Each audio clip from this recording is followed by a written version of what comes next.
진단검사를 살펴봤는데 이것저것 검사 종류가 많다 보니 좀 내용이 길어졌어요. 그래서 이번에는 요점 정리를 통해서 좀 더 압축해서 살펴보아요. 그래서 우리가 여러 가지 검사가 있는데 가장 흔한 게 소변검사였죠. 소변검사. 일반적인 소변검사는 어쨌든 그냥 당, 신장기능, 호르몬 이런 거 보려고 하는데 소변을 조금 본 뒤에 어떻게 해야 되죠? 중간 소변을 사용을 해야겠죠. 네, 조금 본 다음에 중간 소변을 사용해라. 요 내용이 중요했고, 그 다음에 바로 검사실에 보내주는데 못할 경우에는 냉장 보관을 하는 게 좋아요. 이런 내용이 있었어요. 24시 소변 검사는 24시간 내내 계속 소변을 보는데 첫 소변은 이제 검사 시작하고 첫 소변은 버리고, 그리고 두 번째 소변부터 받으라고 했고 24시간 마지막 소변까지 다 모아줘야 돼요. 마지막 소변까지 다 벽에 모아주고, 만약에 놓치게 되면 검사를 처음부터 다시 해야 되는 이런 특징이 있었죠. 멸균류는 균을 배양해야 되기 때문에 멸균정으로 뽑아야 되고, 깨끗하게 뽑아야 되고, 처음에 있는 소변은 좀 오염될 수 있으니까 버려주고, 도뇨간에 멸균된 시험관에다가 이제 소변을 잘 모아줘야 되겠죠. 그다음에 대변 검사 같은 경우는 자멸이나 기생충 이런 걸 보는데 우리가 좀 검사가 늦을 경우는 냉장 보관을 하지만 기생충이랑 이런 충남 검사 같은 경우는 냉장 보관 못하고 바로 보내야 된다고 했어요. 그리고 뚜껑 잘 닫아주고 설사할 경우에는 점액 물질도 같이 넣어주라고 했어요.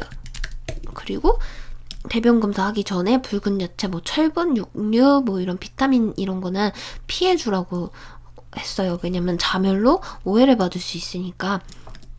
객단 검사는 언제 하냐면 이른 아침에 가슴 깊이 아주 깊숙하게 있는 객담을 뽑아내는 거고요.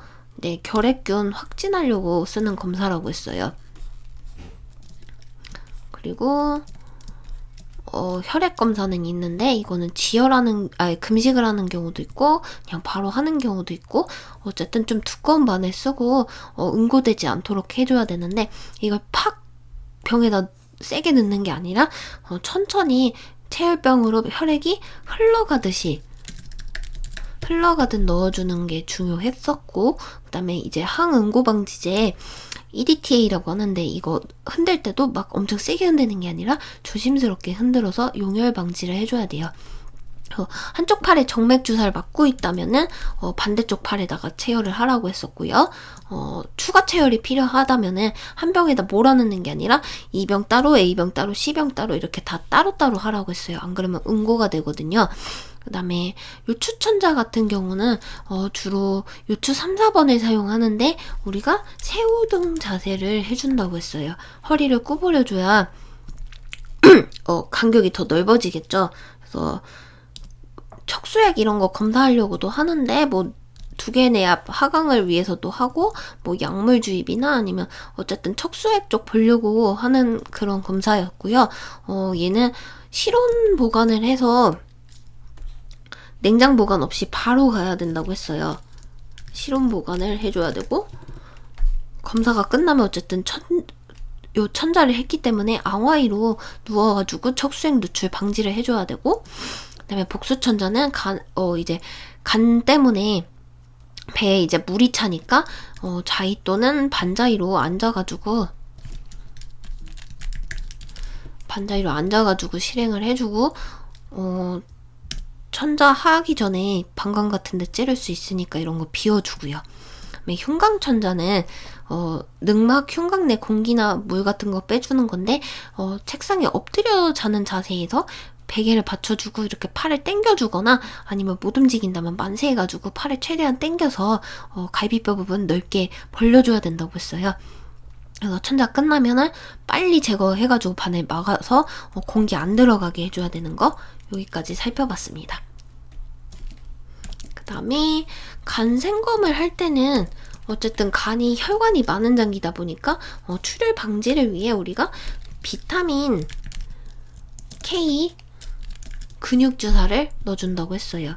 비타민 K 근육 주사에 넣어준다고 했고, 금식을 해줘야 되고, 그 다음에 지혈을 위해서 오른쪽으로 눕고, 이 정도?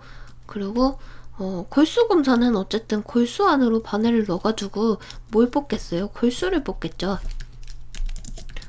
골수를 뽑아서 다른 뭐 백혈병이나 뭐 이런 질환이 있는지 살펴보고, 심전도 같은 경우는 이제 전극을 붙여가지고 심박동수 이런 거 살펴보는 검사였고, 뇌파도 마찬가지로 전극을 머리에 붙여가지고 보는 거고, 그다음에 초음파 검사는 뭘 이용하냐면 당연히 초음파를 이용하겠죠. 초음파를 이용해가지고 이제 조직들 보는 거, 그리고 여러 가지 감염병들 있었는데 이제 뭐 장티푸스, 위달 테스트 뭐 이런 것들 한번 읽어보면 좋겠죠. 네, 여기까지 살펴보겠습니다. 다음 검사는 방사선 검사예요. 이제 방사선들을 이용한 검사인데, 어떤 부분은 금식을 하고 뭐 소화기계 주로 검사할 땐 금식을 했었죠. 그런 게 아니라면은 일반적인 검사라면 그냥 촬영을 하면 되는데, 이제 단순 엑스레이 검사, 금속 이런 물질만 제거를 해주면 돼요. 그리고 얘는 그러니까 뭐 금식 필요 없고요.